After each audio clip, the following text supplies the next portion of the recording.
This episode is sponsored by Powershop. Not even a month ago, I was in the Zeekr 7X and it turns out it was a pre-production version with software that was not up to date, and you kindly pointed that out in the comments. So Zeekr reached out to me saying, hey Chris, we've updated the software and we want you to check it out. So here we are. So in this video, I'm gonna not do a re-review, but I'm gonna, I think, answer some of your questions and comments. Also share what's improved, thank goodness. And whether or not you should be definitely trying this out, because it's still a very compelling package and a great competitor against the Tesla Model Y. And that's all I'm going to say on that. All right, let's get into this. Okay, we're coming up to a situation where we need to, well, the car will completely stop, and then when the traffic in front goes, we will go. So let me just get behind over here. That's a good challenge for it. Okay, we're at stop. All right, here we go. Car in front has departed. We're accelerating up. A little bit of a learner driver pace, but reasonable. It's doing a curve, so I think curvature assist is playing a part here. I'll give it one more chance on a straight instead, because maybe that wasn't representative. So I like with Zeekr, by the way, it does have the option to do one pedal driving as well as a normal sort of automatic car experience drive. So one of the benefits of electric vehicles using one pedal driving, the accelerator also becomes the brake. So when you take your foot off the accelerator, it gets regen happening sooner, and then it will mesh in, it will meld in, better said, the brakes at the very end. So it brings the car to a complete stop, and it's really quite well done. It's very smooth, very gradual. Maybe it could be a bit bitey for my liking, and I've set everything to strong here. Here we go, we're going up. Now this is an 80k per hour zone, so I'm going to actually say to it, go 80. For one car length, this seems more like 2 car lengths to me. Yeah, it's doing nicely. Yeah, that is fine. This thing is fine. Could be a bit more aggressive, but I think I could live with that. I really could, especially like I use cruise control quite a lot. That is because of all the speed cameras in Victoria. It's a thing, it really is. Now, whilst we're waiting for these lights, if you're new here, my name's Chris and I cover electric cars from an Aussie perspective. I like telling it how it is, absolutely honest and, you know, unbiased opinions. I've reviewed most electric cars in Australia, and yeah, I hope you enjoy this content.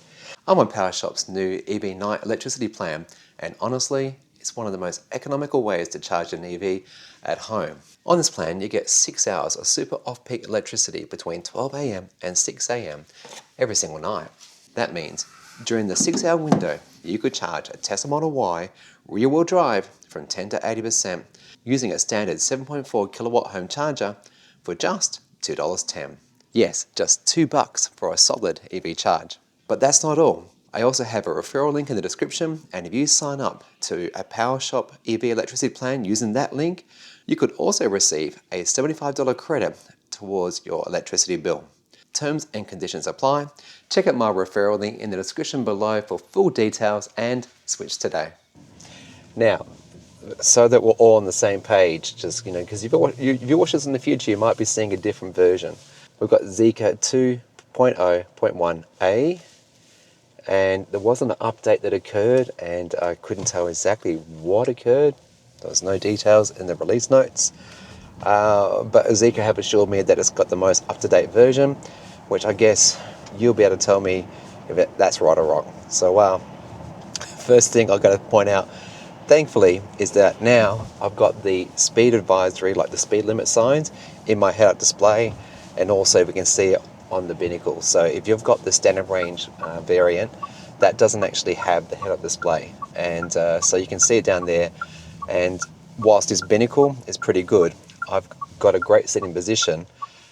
I can see the speed limit, but I think for some people, because the speed's over to the left-hand side there, the steering wheel might block it. It might block it. So it'd be nice to see an option in the menu for you to change around the configuration of the binnacle. So where the actual speed is versus this pseudo augmented what the car is seeing. So the camera system in this car is giving me a graphical representation of the 2 lanes, the 2 cars in front of me, the cars over there, you know, typical stuff.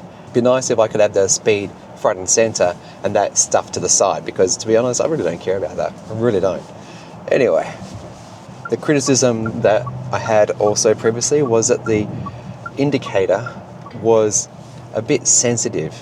You either did just a little bit for just the 3 or 5 flashes, or you did it a little bit more, just a little bit more, and it would stay on permanently. Thankfully, that's now fixed. All right, now, one pull down on the right drive stick enables cruise control, and you got the typical stuff here. It's going to set at the speed you do. So this is a 100 zone right now. Now we're about to go through an 80k per hour spot, so I'm going to press the button, the resume button, and it goes to the speed. So a simple press on that left hand side steering wheel button and it will actually match the speed of the sign. Very nice, very good. That was missing in the previous car, so thank goodness. So now I can quite clearly see a depiction of what the car can see with the world around it, my current speed, set speed, speedometer, and if I was doing instructions either using the built-in navigation here or Apple CarPlay, Android Auto, both of which are wireless, you can actually have the instructions up here too. But weirdly, I discovered using Waze doesn't actually send the instructions to this binnacle up here. I don't get that. But nonetheless, you still get the impressive sound in the headrest here. So if you've got the standard range model, you've only got 10 speakers. This has got 21 speakers and puts the audio through here for navigation instructions, and also if you get phone calls, you can put it through here too. There's different options. You can put it through the whole car if you so wish, but I think it's an absolutely lovely feature that you want to have. So with Zeekr's assistant driver, doing a double pull down on the drive select stick over here enables it, unlike cruise control with one. So can I increase or decrease the follow distance on this right hand side? I can up and down the speed using this little toggle. A long haul will do 1k per hour increments, otherwise it does 5k per increments, and thankfully now we've got the match speed just by pressing in, which is resume. It's well implemented, very simple to use and understand, very important. I noted in my review that visibility in this car is excellent. 8-pillar, okay, typical big size, rear view mirror and side mirrors, all very good. No notes there, excellent car to work with. So if I want to do a lane change, I need to be mindful that I can't just do it at any time. In fact, like all cars are that way for that matter. But when you know you can and cannot do it is when there's actual symbol in my heads-up display with a little arrow pointing right or to the left that I can actually change lane. So now I've got an arrow, so I'm going to indicate a little bit of pressure, just not much, just I've got to be holding the steering wheel, and it changes. There we go. And I can go back just to confuse the cars behind me. And this is the car doing this, it's not me. I'm just holding it here because you need to meet that requirement. And that's it, easy. Great improvement on the experience I had previously. Thank goodness for that, because it drove me completely nuts, so much so that I just kept on filming and filming. I got like a half an hour segment of me just trying to do lane changes. I didn't show it like that in Kofi, it was actually an edited video, but yeah, it's amazing to see that with cars these days, with over-the-air updates, that they can actually change something so fundamental, so massive, that this is what happens. So that's good, that's very good. Now, braking the Zeekr assistant driver still requires a little bit of force in the steering wheel, which kind of feels a bit over the top. That said, as an owner, you wouldn't mind that, because you know full well that you can always turn it off just by doing up on the drive stick over here. You can tap the accelerator, or else, basically, yank the wheel. Now, Zeekr will tell you when it comes to AD, the assistant driver, that it's designed for highways and freeways, but to really demonstrate as its abilities, that is to say, to be able to do curves and corners and things like that, I do try to turn it on sooner than I would normally when I would drive, and I think as you would too. So let's do it now. It's a bit of a delay there, by the way, whenever you enable it, so you know as an owner you would actually just keep we've got turn curve assist there. Whoa, curvature assist. Never like curvature assist. Is this a European safety thing, like an NCAP? It's most annoying. It really is. Anyway, okay, I'm going to do automatic lane change whilst on a curve, And you'll notice how this car centers very beautifully. It doesn't sort of hunt or just shift around the lane unnecessarily, and it maintains a reasonable, consistent speed. Cheaper cars with poor implementation of this, they will speed up and they'll slow down, and it can get a bit nauseating. It really can. And fortunately for this, it smooths out the inconsistencies of the driver in front of you. So when it's matching the car in front, and I can see it's actually latched onto it, it's got a blue icon, and it's maybe following that car in front, maybe not. I think it's just centering the lane, to be honest. This car in front is not using cruise control and is speeding up and slowing down. This car will let a little bit of leeway, so we might get a little bit closer, sometimes not unsafe, and also we'll back off a little bit when it thinks it's appropriate. So it's a good sign of a well implemented system. And I don't know about you, but just back there we had a maybe 10-15 degree curve, and it was able to do it very comfortably, very, very comfortably. So that's nicely welcome. Let's do another lane change to see as big as we can.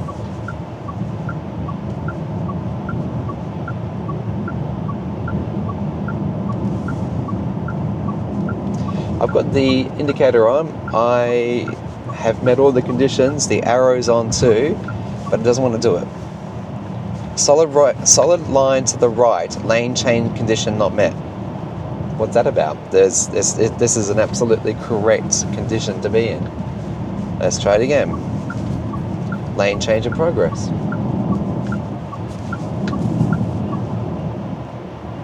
That's strange. If you know what just happened then, can you comment below? That's the first time it's happened. I've had this car for 3 days now, and the markings are completely fine. In my review, I failed to mention the Zeekr 7X has vehicle to load. 3.3 kilowatts, that's 3,300 watts at 15 amps. You could power, I kid you not, a TV, a microwave, and maybe a toaster all at the same time. Or better put, maybe you've lost power at your house. So you plug your fridge in, you could still run a TV, you could still make a coffee, and have some lights on. All from this car. And Fred, if you're in the comments right now commenting, oh, that's a dumb idea, you're gonna run out of battery, you won't be able to go anywhere. It has a minimum reserve, and this massive battery, because this is a long range, is like about 3 days worth of energy in most typical houses. 3 days, pretty awesome. Up next, we've got a curve that is about 25 degrees. So cars that don't have very good lane keep assist systems won't be able to do this curve, but this one, I guarantee you, we'll be able to do it. So what we'll do is we'll put together a bit of a nag test. Okay, so I'm going to start from here now, and I'll measure using Google Maps how long this actually distance-wise is and what the time is. So here we are, going around a corner. It's about 20 seconds, I find. It comes sooner than you think it should. Let's see what happens if I don't touch it. My gosh, it's about 30 seconds, right? There we go, first warning. Second warning.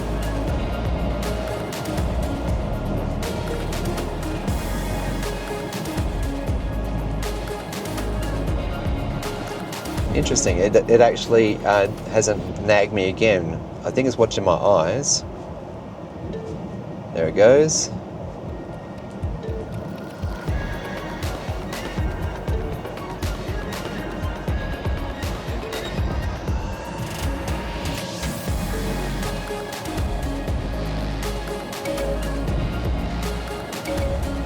Still going. It's escalating.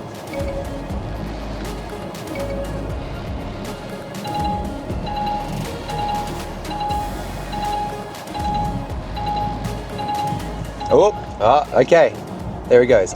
It actually was decelerating the car, and it's just put the hazards on. Very good. Okay, whilst it didn't give me the opportunity to maybe even pull over, because I know some car makers do that as a safety feature. That's excellent. So slowing the car down, putting the hazards on, nice. Would have been lovely to see to do the little shutter thing that some cars do. They do a little brake check on yourself. It's very quick and sudden. Doesn't really, slow the car down that much. So yeah, that's good to know. Something that's not well explained in a setting in the car, but I can't find it, is this button here. It's customizable, and if I press and hold it, it will do something. But what will it do?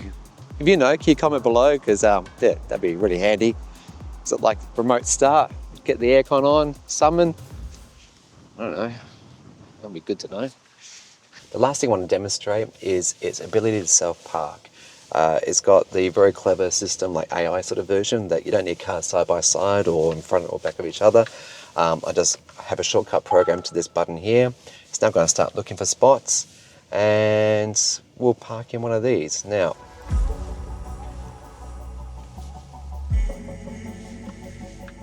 let's go that one.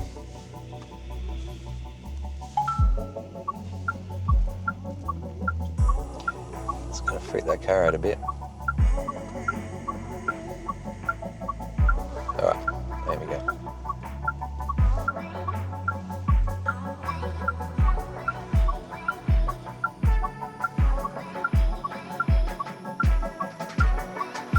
Okay, so already, I don't know why it is going in to a parallel spot so steep, like it's angled more than 45 degrees. And there is a pole there, car. Yes, there is. So now we're going to do that's 1, 2, 3, 4. I'm going to do 5 adjustments here. And, any cars that are around me right now, apologies, but you know, some people actually need and use and want automated parking, but in general I find this just a bit too slow for my liking. So was that 1, 2, 3? I've lost count. I'll put the correct number below.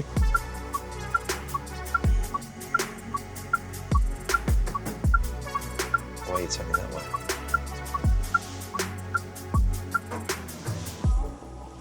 Yeah, there's a pole there.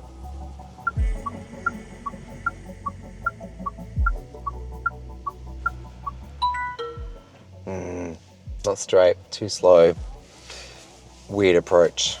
Okay, alright. Let's go now do a 90-degree spot and wrap up this review, yeah? Alright, now I'm going to give this car the best chance it can. That would be good, what I've just done in terms of positioning the car for this to have a good hot go getting in with really like one time only. I shouldn't, no adjustments needed here. That's what it does. Doesn't need to do that. You just keep turning the wheel, mate.